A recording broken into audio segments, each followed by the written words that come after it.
News when you want it with Bloomberg News Now. I'm Nathan Hager. And I'm Lisa Mateo. Lisa, we begin with the latest developments in President Donald Trump's efforts to exert more control over the Federal Reserve. Bloomberg News has learned the Trump administration is reviewing options for exerting more influence on the Fed's 12 regional banks that would potentially extend its reach beyond personnel appointments in Washington.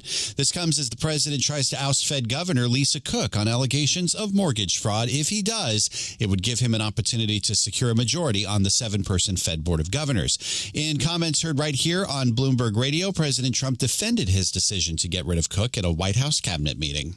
She seems to have had an infraction, and she can't have an infraction, especially that infraction, because she's in charge of, if you think about it, mortgages, and we need people that are 100% above board, and it doesn't seem like she was. That was President Trump speaking at a White House cabinet meeting. Now, Fed Governor Lisa Cook's lawyer is vowing to file a lawsuit over the president's maneuver to oust her for cause from the Fed Board of Governors. Well, former Fed Vice Chair Lyle Brainerd is suggesting there's a real risk of multiple Fed district bank presidents getting removed from office next year as a result of politically charged maneuvering by President Trump. Brainerd tells Bloomberg she views the president's attacks on Cook in the context of his broader pressure on the central bank. Well, I think the Federal Reserve is in an incredibly difficult position here, but you have to remember this is not about an individual governor. This is really an unprecedented attack on the independence of the Federal Reserve as an institution. Former Fed Vice Chair Lyle Brainerd warned that any political push to revamp the FOMC would run the risk of stoking inflation and longer-term interest rates. Turning to markets now, Lisa, it is the event investors have been waiting for all week. After the closing bell, Nvidia reports its latest quarterly earnings, and we get a preview from Bloomberg's Tom Busby. Nvidia's Q2 results expected to show the boom in AI demand continues, CapEx continues to grow, and Nvidia continues to thrive, with its cutting-edge Blackwell chips now in full production and selling well. One worry for the company, though, is China because of U.S. restrictions on which chips it's allowed to sell there, and Beijing urging companies there not to use the older, less powerful chips that Nvidia does export.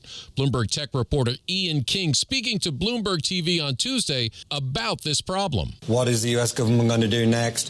What is the Chinese government going to do next? What products will be allowed to be shipped there? And the unfortunate problem is we don't know. Bloomberg consensus, though, calls for revenue of $46.23 billion on adjusted earnings per share of $1.01. Tom Busby, Bloomberg Radio. All right, thanks, Tom. And as we await the Nvidia results, some other stocks making news this morning. Bloomberg News has learned the Justice Department is widening its probe of UnitedHealth. Now, sources say the DOJ's criminal division is digging into the company's prescription management services, as well as how it reimburses its own doctors. The previously unreported areas of the probe show the scrutiny is broader than was known and goes beyond an inquiry into possible Medicare fraud. Shares of UnitedHealth are down about a 0.1% in early trading. Well, meantime, Lisa, shares of Cracker Barrel are up nearly 7%. The restaurant chain's decided to scrap plans for a new logo. Cracker Barrel faced a backlash on social media since changing its vintage logo by removing a man who was leaning against a barrel from the picture while making the lettering more modern. President Trump weighed in yesterday as well. He posted on social media that Cracker Barrel should restore its old logo and apologize. The change to the more modern logo did lead to a big drop in Cracker Barrel's share price. Now the company says, quote, "We thank our guests for sharing your voices and love for Cracker Barrel. We said we would listen, and we have," end quote. In other news, Nathan, SpaceX celebrating a successful test flight of Starship. 5, 4, 3, 2, 1. There you go, as heard live on Bloomberg. The vehicle had lifted off from SpaceX's South Texas launch facility called Starbase. Its Super Heavy booster successfully separated from the Starship spacecraft as planned and then splashed down in the Gulf of Mexico. Advertised as the largest, most powerful rocket ever built, Starship, it's the centerpiece of the company's plans to send huge batches of its Starlink internet satellites into Earth's orbit and carry humans to the moon and eventually to Mars. And in case you missed it, Lisa, Taylor Swift and her football boyfriend Travis Kelce had a big announcement. Are you ready for it?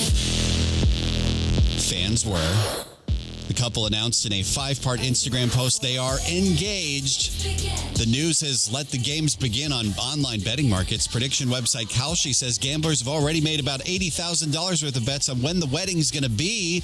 And Polymarket bettors are gambling on when the couple might have their first baby. And if the singer is going to headline next year's Super Bowl halftime show. Travis Kelce's making some news of his own. Besides popping the question, he's teamed up with American Eagle in a co-branded collection. And that's news when you want it with Bloomberg News Now. I'm Nathan Hager. I'm Lisa Mateo, and this is Bloomberg.